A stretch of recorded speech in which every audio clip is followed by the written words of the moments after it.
Students इस तरह से है कि जो मेरी प्री पार्टीशन थी मैंने वो एक तरतीब के साथ कंप्लीट कर दी, जितना मैक्सिमम मैं टू द पॉइंट कर सकता था। चीज़ें बहुत सारी थी जो मैं लेक्चर जानने के लिए या प्रोफेसर जानने के लिए बता सकता था, लेकिन मैंने उनको कंसाइज किया। मैं इनके अलहदा से नोट्स आपको जितने भी एक अप्रोच ये होगी कि जो पोस्ट पार्टीशन हमने पढ़ी है ना, उसके पाक एमसीक्यूज़ या जितने नोट्स के अंदर मैंने जो पढ़ाया है वो एमसीक्यूज़ जो पढ़ा दिए उनको छोड़ के मैं पूरा एक पीडीएफ भेजूंगा। अब मेरा व्हाट्सएप ग्रुप है, उसका नंबर मेरी स्क्रीन शेयर पे आपको आ जाएगा, जो मेरा थंबनेल है उस पर आप लोग मुझे व्हाट्सएप करें, मैं अपने ग्रुप में आपको ऐड करूंगा। उसमें आपको फ्री ऑफ कॉस्ट मटेरियल भी मिलेगा और online free test session Eid ul Fitr के बाद इंशाल्लाह। रमज़ान में मेरा मैक्सिमम फोकस है मैं ज़्यादा से ज़्यादा आप लोगों को मटेरियल दूं। उसके बाद ईद के बाद मेरा साथ साथ इवैल्यूएशन का पीरियड भी आपके साथ स्टार्ट हो जाएगा। जो बच्चे कम अज़ कम समझे कि चीज़ें अच्छी हैं वो ज़रूर आगे शेयर करें। उनका जो निचोड़ है जिस बुनियाद पे अल्हम्दुलिल्लाह मेरा इंस्पेक्टर FIA पेपर पास हुआ, सब इंस्पेक्टर पंजाब पुलिस और करंटली FIA में सर्व भी कर रहा हूँ, तो सारी चीज़ें आप देखेंगे कि साथ साथ आपकी क्लियर हो जाएगी। मेरी अप्रोच अब बढ़ते हैं पोस्ट पार्टीशन। पोस्ट पार्टीशन की मेरी अप्रोच थोड़ी सी डिफरेंट होगी इस तरह कि मैं इसके सेक्शंस बनाऊंगा। इसकी एक अप्रोच बाकायदा एक डोमेन डोमिनियन होगी। क्या होगी? सबसे पहले मैं पोस्ट पार्टीशन में पॉलिटिकल हिस्ट्री करवाऊंगा। पॉलिटिकल हिस्ट्री बच्चों होता है कि हमारे वजीर आजम और सदर पाकिस्तान या गवर्नर जनरल, इधर गवर्नर जनरल पहले था तो उस दौरान वजीर आजम कौन था। अगर गवर्नर जनरल का ओहदा खत्म हुआ तो उसकी जगह जो सदर पाकिस्तान की एक क्रिएट की गई पावर्स, सदर कौन था, उसके अंडर वजीर आजम कौन था। फिर उस वजीर आजम के दौर में डेवलपमेंट्स कौन कौन सी हुई, ये दोनों एक पैरेलल अप्रोच इस तरह से होगी जिस तरह ये मैं इसमें दिखा रहा हूं कि गवर्नर जनरल कायदे आजम है तो उनके नीचे लियाकत अली खान वजीर आजम है। अगर कायदे आजम वफात पाते हैं तो इधर सेकंड गवर्नर जनरल ख्वाजा नाज़मुद्दीन आ जाते हैं, तो फिर भी वजीर आजम लियाकत अली खान है। फिर लियाकत अली खान की जगह ख्वाजा नाज़मुद्दीन खुद वजीर आजम बनते हैं तो उसकी जगह जनाब गुलाम मोहम्मद गवर्नर जनरल आ जाते हैं। गुलाम मोहम्मद गवर्नर जनरल ये देखें जब खत्म होते हैं उसके बाद सिकंदर मिर्जा आते हैं, तो सिकंदर मिर्जा जब आते हैं तो उसके नीचे कौन कौन से कितने वजीर आजम आते हैं ये आपको आने वाली स्लाइड में नजर आ जाएगी एक तरतीब। तो मैं खिचड़ी नहीं पकाऊंगा, मैं एक तरतीब से चीजें करवाऊंगा। जब मेरी पॉलिटिकल हिस्ट्री होगी फिर मैं कॉन्स्टिट्यूशनल हिस्ट्री करवाऊंगा। इसमें मैं कुछ चीजें छोड़ूंगा। कौन सी? मेरी मुराद अगर मैं यहाँ पे पढ़ा रहा हूँ ऑब्जेक्टिव रेजोल्यूशन, मैं ये नहीं पढ़ाऊंगा कि ये असेंबली में कब पेश की, मैं ये नहीं पढ़ाऊंगा कि इसकी प्रोविजंस क्या है, अहम इसके दफात क्या है। क्यों? क्योंकि वो आता है कॉन्स्टिट्यूशनल हिस्ट्री में। कॉन्स्टिट्यूशनल हिस्ट्री में मैं ये डिटेल करवाऊंगा। मैं जनाब जब ये पॉलिटिकल हिस्ट्री आप पढ़ेंगे आधी से ज्यादा कॉन्स्टिट्यूशनल हिस्ट्री आपकी हो गई होगी, सिर्फ उसके ऊपर ब्रीफ सी एक एक्सप्लेनेशन चाहिए होगी आपको, तो वो सेकंड मेरा लेक्चर होगा पोस्ट पार्टीशन पॉलिटिकल हिस्ट्री के बाद कॉन्स्टिट्यूशनल हिस्ट्री पे। उसके बाद मेरा तीसरा लेक्चर इस पाकिस्तान अफेयर का होगा जिसमें पाकिस्तान की हमारी तो ताकि आपको आइडिया हो कि मैं किस तरह से चलूंगा।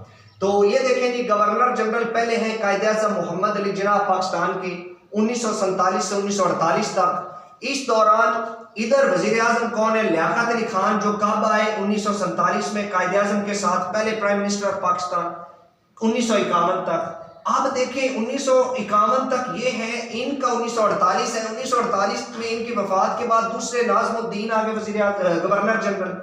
गवर्नर जनरल 1951 तक ये रहे क्योंकि 51 में इनकी वफात हुई और इनकी जगह ये नाम देखें आ गया ख्वाजा नाज़मुद्दीन। ख्वाजा नाज़मुद्दीन खुद इधर शिफ्ट हो गए तो इनकी जगह तीसरा आदमी आ गया गुलाम मोहम्मद। गुलाम मोहम्मद 1951 से 1955 तक देखे रहे। इधर से 1953 से 1955 तक मोहम्मद अली बोगरा आ गया। बोगरा के बाद यहाँ पे चौधरी मोहम्मद अली आ गया। यहाँ पे देखें सिकंदर मिर्जा आ गया इधर गुलाम मोहम्मद की जगह। तो ये एक तरतीब पैरेलल अप्रोच है। यहाँ पे जिस तरह मैंने शो किया, आगे डिटेल भी लेक्चर आपको इसमें मिलेगा। ये सिर्फ आपको कंपैरिजन समझाने के लिए मैंने यहाँ पे ड्रा किया। अब बढ़ते हैं जी, पहले गवर्नर जनरल के टेन्योर में अहम काम। कायदे आज़म रहमतुल्लाह अलैह के बारे में, अल्लामा इकबाल के बारे में मैं ऑलरेडी बता चुका हूँ। पर्सनैलिटीज पे अलग वीडियो रिकॉर्ड करूंगा, जितनी भी हैं पॉलिटिकल पर्सनैलिटीज। यहाँ पे जस्ट मैं पाकिस्तान अफेयर के रिलेटेड चीजें बताऊंगा। 10 अगस्त 1947 को पहली कानून साज असम्बली बनी, अहम चीज। दूसरा, इसके पहले सदर कौन थे? कायदे आज़म मोहम्मद अली जिन्नाह। और कानून साज असम्बली के पहले स्पीकर भी कौन थे? कायदे आज़म मोहम्मद अली जिन्नाह। और डिप्टी स्पीकर पहले कौन थे? मौलवी तमीजुद्दीन। ये याद रखना है आपने। कायदे आज़म कॉन्स्टिट्यूशनल असम्बली के सदर कब बने? 11 अगस्त को। असम्बली एस्टेब्लिश हुई 10 को, ये बने 11 को। पहला state bank of Pakistan open कब किया गया? 1 जुलाई 1948 को। किसने किया? कायदे आज़म ने।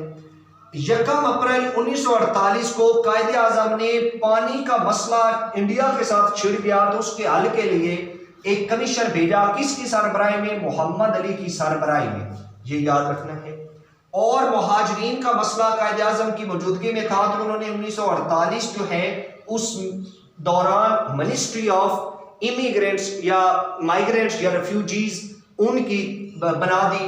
तो ये मिनिस्ट्री जो मुहाजिरीन की है, रेफ्यूजीज की है, वो यहाँ 1948 में कायम की। कायदे आज़म की वफात 11 सितंबर 1948 को हुई, ये याद रखना है। अब यहाँ पे कुछ चीज़ें जिस तरह के पाकिस्तान की इब्तदाई मुश्किलात क्या थी, वो इलाकों की डिवीजन, रेड क्लिफ अवार्ड, वो थोड़ी सी चीज़ें रहती हैं, वो प्री पार्टीशन का हिस्सा है, मैं उसमें डालूंगा इंशाल्लाह। अभी उसकी प्री पार्टीशन की चौथी वीडियो मैं भेजूंगा, वो ये होगी कि जिसमें जितनी कोई चीज़ रह गई है वो एक ही वीडियो में मैं इकट्ठी कर दूंगा। यहाँ पे मैंने कहा मेरा सीक्वेंस खराब ना हो। अब जी इनकी वफात होती है तो हमारे पास यहाँ पे 2 ओहदे हो गए, नोट करना। यहाँ पे कायदे आज़म स्पीकर भी खुद थे, गवर्नर जनरल भी खुद थे, सदर भी कॉन्स्टिट्यूशनल असम्बली के खुद थे। यहां पे आके अलहदा हो गया डिपार्टमेंट, स्पीकर असम्बली अलहदा हो गया, मौलवी तमीजुद्दीन बन गया। गवर्नर जनरल अलहदा हो गया, ये ख्वाजा नाज़मुद्दीन हो गया। तो पाकिस्तान के दूसरे स्पीकर कौन है असम्बली के? मौलवी तमीजुद्दीन।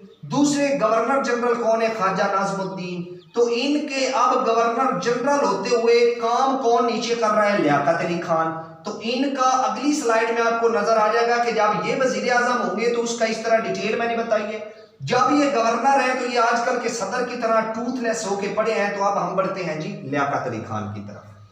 पहले prime minister in governors, 2 governors के अंडर काम करने वाले थे लियाकत अली खान। लियाकत अली खान ने 12 मार्च 1949 को करारदाद मकासद पेश की। दूसरा, करारदाद मकासद के अंदर एक पॉइंट था कि बेसिक प्रिंसिपल्स कमेटी की एक रिपोर्ट बनाएंगे। जो पहली रिपोर्ट पब्लिश किसने या पेश किसने की? लियाकत अली खान ने पहली बेसिक प्रिंसिपल्स कमेटी की रिपोर्ट पब्लिश की 1951 में, रिपोर्ट पेश की। ये याद रखना, मेरे ख्याल 50 में, ठीक है। यहाँ पे अहम ये पॉइंट पाकिस्तान की फॉरेन पॉलिसी में आज तक सबसे बड़ी रुकावट है जो आज़ाद नहीं होने दे रहा कि 1950 में यूएसए और रशिया दोनों ने पाकिस्तान को इनविटेशन दिया कि जनाब आए हमें विजिट करें। लियाकत अली खान ने रशिया के ऑफर को ठुकरा के 1950 में विजिट किया यूएसए का। यूएसए का विजिट एग्जैक्ट डेट क्या है? 3 से 4 मई 1950। ये याद रखना है आपने। लियाकत नेहरू पैक्ट कब हुआ? 1950 में। एग्जैक्ट डेट क्या है? 8 अप्रैल 1950। ये अहम तरीन चीज। सीज फायर लाइन क्या है बच्चों? 1948 में हमारे जो जीबी के मुजाहिदीन थे, इन्होंने गुरिल्ला वार लड़ी कश्मीर के अंदर। तो वो वार वहां पे जो लड़ी तो उसको बंद करवाने के लिए, जंग 1948 को बंद करवाने के लिए एक मुआहदा हुआ पाकिस्तान और इंडिया के दरमियान जिसका नाम है सीज फायर लाइन। और ये कब हुई? जुलाई 1949 में। किसने करवाई? यूएनओ ने, अक़वाम मुत्तहिदा ने। आगे परोटा सब पाकिस्तान अफेयर का ये मेरे नोट्स हैं। पाकिस्तान पूरा, पाकिस्तान की जितनी बाउंड्रीज हैं ये जिस मुल्क के साथ, उसके अलावा ये पाकिस्तान का एरिया वाइज, पाकिस्तान कहाँ पे लोकेटेड है, पॉपुलेशन पाकिस्तान की कितने % है, कितनी है, लार्जेस्ट पाकिस्तान कितने नंबर पे है, ये सारी चीज़ें। साथ में पंजाब के बारे में जितने MCQs आते हैं, फिर इसी तरह डिटेल मैं करवाऊंगा ये जो आपके बलूचिस्तान के आते हैं, सिंध के बारे में जितने MCQs आते हैं, KP के, ये बोलते हैं एडमिनिस्ट्रेटिव डिवीजन्स ऑफ पाकिस्तान, इसके MCQs। उसके बाद ये सारे गिलगित के बारे में, नेशनल असेंबली क्या है, सेनेट क्या है, पाकिस्तान क्या है, ये सारे नोट्स जो मेरे हैं ये मैं इंशाल्लाह आपको साथ कंप्लीट करवाऊंगा इस तरतीब के साथ। और एंड पे मैं ये शेयर भी करूंगा अपने व्हाट्सएप ग्रुप में, तो इसको ज्वाइन करना ना भूलिएगा, ठीक है। तो आप जी बढ़ते हैं ये जो प्रोटा था ये वो काम था जिसने लियाकत अली खान की जो लीडरशिप थी, समझ लें कि इसका पॉजिटिव नेगेटिव दोनों इंपैक्ट को ले सकते हैं, बहरहाल नेगेटिव ज्यादा लिए कि प्रोडा का एब्रिविएशन एक तो पेपर में पूछता है, ये है public and representative disqualification office act 1949। दूसरा, इसका मकसद क्या था? जितने भी गवर्नमेंट के उस वक्त सिविल सर्वेंट्स थे उन्होंने जो मिसबिहेव करना था, काम में रुकावट डालते थे, रेड टेपिज्म का लफ्ज बोला जाता है, अगर वो करते थे और या करप्शन या कोई भी इल एक्टिविटी, लेकिन इसकी एसेंस क्या थी, मकसद क्या था, रूह क्या थी इस प्रोडक्ट की? वो ये था कि ब्यूरोक्रेट्स को दबाना, गवर्नमेंट एम्प्लॉय के ऊपर डोमिनेंस शो करना पॉलिटिक्स की। तो इसने क्या नुकसान किया? हमारे जो ब्यूरोक्रेट्स थे वो यहाँ से माइग्रेट होके चले गए, कॉम्पिटेंट लोग out of stations. Out of station से मेरी मुराद कुछ अब्रॉड निकल गए, कुछ इंडिया चले गए। तो दूसरा, ये लियाकत अली खान का एक्ट मिसकंडक्ट के खिलाफ था सिविल सर्विस की। लियाकत अली खान ने 16 अक्टूबर 1951 को वफात पाई। कहाँ पे? लियाकत बाग मौजूदा रावलपिंडी में, और अकबर खान कातिल था लियाकत अली खान का। अब लियाकत अली खान की वफात हुई तो उसके बाद वजीर आजम कौन बन गए? ये जो हमारे ख्वाजा नाज़मुद्दीन थे, इन्होंने यहाँ से छोड़ा तो आ गए यहाँ पे, और इनकी जगह तीसरे हो गए गुलाम मोहम्मद, कौन? Governor general. अब अगली स्लाइड में ख्वाजा नाज़मुद्दीन और उनके साथ पैरेलल गुलाम मोहम्मद को देखते हैं। तो जी, पहली स्लाइड में पढ़ा था कि जितना कुछ लियाकत अली खान ने किया कायदे आज़म की मौजूदगी या ख्वाजा नाज़मुद्दीन की मौजूदगी में। अब सेकंड पीएम ऑफ पाकिस्तान जो है वो है ख्वाजा नाज़मुद्दीन। ख्वाजा नाज़मुद्दीन के दौर में जो इंपॉर्टेंट इवेंट्स हुए बच्चों पाकिस्तान की हिस्ट्री में, वो पहला ये था कि लियाकत अली खान की वफात जब हो गई, पाकिस्तान की जो इब्तदाई तारीख है ना बच्चों, ये सारी घूमती दो चीजों के गिर्द है। पहली, कॉन्स्टिट्यूशनल डेवलपमेंट के कानून बनाने के मसले के गिर्द। दूसरा, जो डिवीजन ऑफ पावर्स की बात है जिसकी आज भी मसला रहा है, पावर डिस्ट्रीब्यूशन जो है, ये सबसे बड़ा मसला है। तो अब देखेंगे टोटल पाकिस्तान की आईनी तहरीक जो है और सियासी तहरीक, दोनों का एक ही मसला रहा, और वो क्या था देखते जाए जरा। हमारे पास ख्वाजा नाज़मुद्दीन जब वजीर आजम बने तो उस दौरान लियाकत अली खान की वफात हुई, तो लियाकत अली खान ने पहली बेसिक प्रिंसिपल कमेटी की रिपोर्ट्स पेश कर दी थी। दूसरी रिपोर्ट पेश करने से पहले उनकी वफात हुई, तो अब दूसरी रिपोर्ट ख्वाजा नाज़मुद्दीन ने कब पेश की? 22 दिसंबर 1952 को, ये याद रखना है। ये रिपोर्ट क्या थी जी? इस रिपोर्ट में 2 यूनिट्स बनाए गए, 2 हाउस, जिस तरह आजकल पाकिस्तान में 2 हाउस हैं, एक का नाम हाउस ऑफ यूनिट, दूसरे का नाम house of people. House of unit में टोटल 120 लोग थे, जिनमें 60 जो है वो बंगालियों को दी गई सीटें, 60 इधर, हम जो पाकिस्तान के हैं लोग इधर। उसके अलावा जो 400 सीटें, इस तरह आज 336 हैं, इस तरह 400 सीटें थी उस दौरान नेशनल असेंबली, वो भी दोनों साइडों पे इक्वल डिस्ट्रीब्यूट की गई। ये बेसिक प्रिंसिपल कमेटी के मुताबिक कितनी सीट्स थी हाउस ऑफ यूनिट, कितनी थी हाउस ऑफ पीपल्स, ये पेपर में क्वेश्चन आता है। अगला, लाहौर में जब ख्वाजा नाज़मुद्दीन वजीर आजम थे तो वहां पे बच्चों एंटी अहमदी राइट्स ने जन्म लिया। हमारे पास जो मिर्ज़ई थे वो इधर चिन्योट रबवा के अंदर हमारे हमसाए में हैं, और उधर लाहौर के अंदर यानी पंजाब उसका मेन गढ़ था, अहमदियों के खिलाफ मुस्लिम कम्युनिटी एक्टिव हो गई। तो उस दौरान हमारे मुल्क में लाहौर में हालात इतने खराब हो गए कि मार्शल लॉ लगाना पड़ा। तो मार्शल लॉ जो पहला पाकिस्तान की तारीख में लाहौर में लगा वो ख्वाजा नाज़मुद्दीन के दौर में लगा, और उसकी वजह यह थी कि हमारे पहले वजीर खजाना कौन थे? सर ज़फ़रुल्लाह खान। ये अहमदी कम्युनिटी से थे, और अगर पेपर में आए कि सर ज़फ़रुल्लाह खान जो है वो कौन थे? पाकिस्तान के पहले वजीर खारजा थे, और इन्हीं की वजह से ये एंटी अहमदी राइट्स ने जोर पकड़ा था ख्वाजा नाज़मुद्दीन की हुकूमत में। अगली अहम बात बच्चों के 17 अक्टूबर 1951 से लेके 9 अप्रैल 1953 तक ये रहे ख्वाजा नाज़मुद्दीन वजीर आजम, और इनसे जो इन्होंने जिसकी अपनी जगह लगाया था गुलाम मोहम्मद ने इनसे इस्तीफा तलब कर लिया 9 अप्रैल 1953 को। अब जो तीसरे प्राइम मिनिस्टर हैं वो कौन थे? वो थे मोहम्मद अली बोगरा। मोहम्मद अली बोगरा बेसिकली क्या थे, ये पाकिस्तान के यूएसए में एक सफीर थे। पेपर में क्वेश्चन आता है कि जो third prime minister of Pakistan Chaudhry Mohammad Ali हैं, वो पहले क्या थे, वो पाकिस्तान के यूएसए में सफीर थे। और यहाँ से एक इंपॉर्टेंट पॉइंट आपने याद रखना है कि वो ना तो एमएनए थे इधर, ना वो किसी भी कोई पॉलिटिकल पार्टी के कोई एक्टिव कारकुन थे। तो ये डायरेक्ट चौधरी मोहम्मद, जो हमारे गुलाम मोहम्मद अली हैं, इन्होंने डायरेक्ट ला के इन्हें प्राइम मिनिस्टर बिठा दिया। तो ये थी गवर्नर जनरल की एक्चुअली पावर्स की बात। तो यहाँ पे जब ये प्राइम मिनिस्टर बने तो प्राइम मिनिस्टर इनका टेन्योर शुरू हुआ 1953 से और इख्तिताम हुआ 12 अगस्त 1955 को। अब यहाँ पे इन्होंने इंपॉर्टेंट कुछ काम किए। सबसे अहम काम बोगरा फार्मूला है, क्योंकि मैंने पहले बात की थी हमें कॉन्स्टिट्यूशनल क्राइसिस का सामना था। तो बोगरा ने एक फार्मूला दिया जो 17 अक्टूबर 1953 को, इसके मुताबिक दो ऐवान बाला, ऐवान ज़ेरी। ऐवान बाला में यहाँ पे 120 अरकान थे, इन्होंने 50 अरकान का दूसरा सुजेशन दी। उसके बाद ऐवान ज़ेरी जो है उसमें इन्होंने कहा कि 300 मेंबर होने चाहिए, ऊपर कितने हैं 400।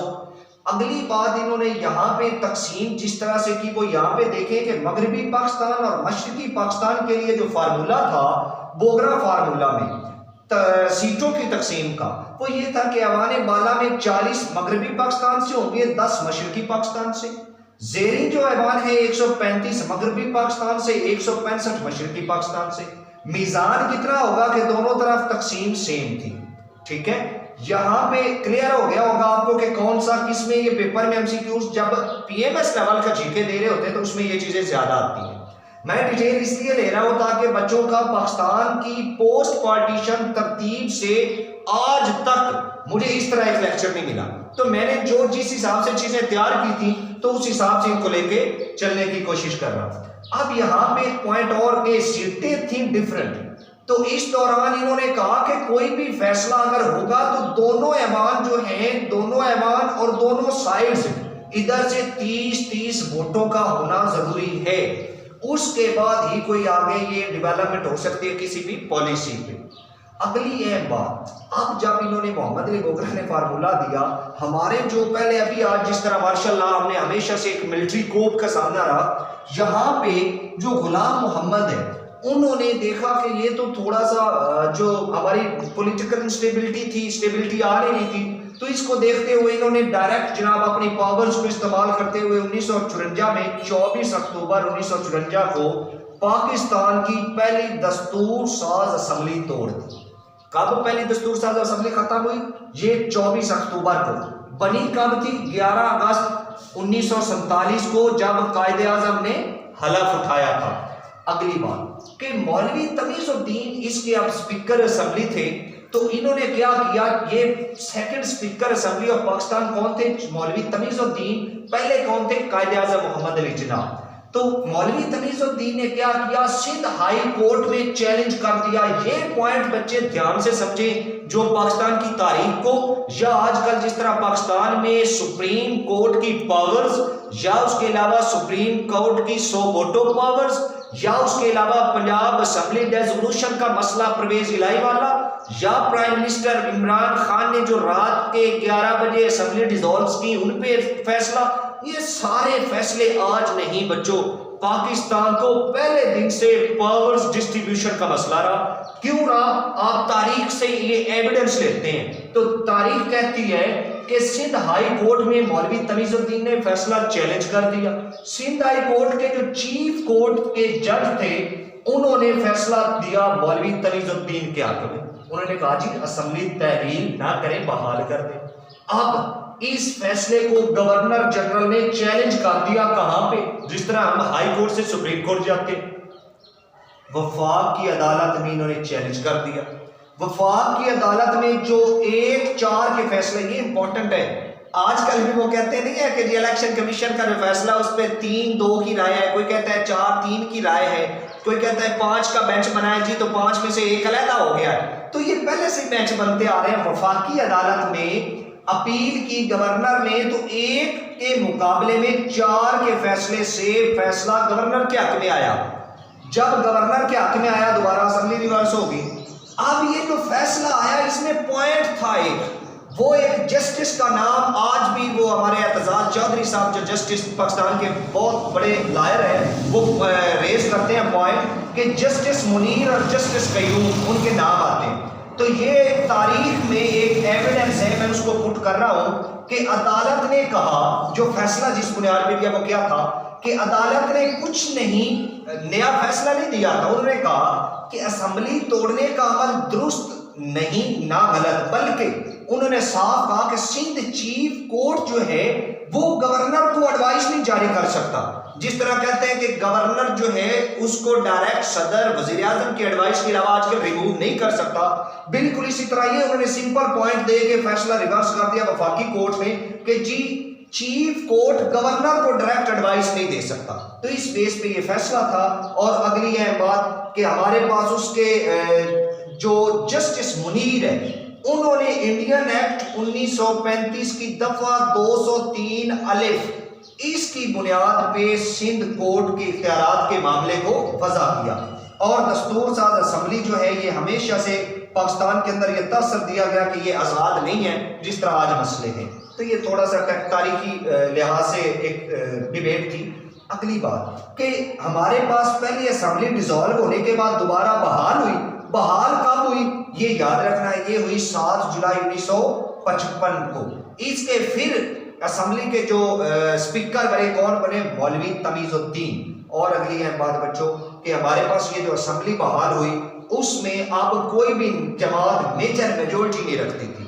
उसमें एक मुस्लिम लीग के पास ज्यादा सीटें थी, 25 टोटल थी 80। जो यूनाइटेड फ्रंट हमारे पास वहां पार्टी थी असम्बली में, उन्होंने ली 16 सीटें। ये पेपर में आता है यूनाइटेड फ्रंट ने सेकंड कॉन्स्टिट्यूशनल असम्बली में कितनी सीटें ली, मुस्लिम लीग ने कितनी ली, सबसे ज्यादा किसने ली, और अवामी लीग की थी 12। ये अवामी लीग की बहुत इंपॉर्टेंट है, ये याद रखें, मौलवी मुजीबुर रहमान वाली।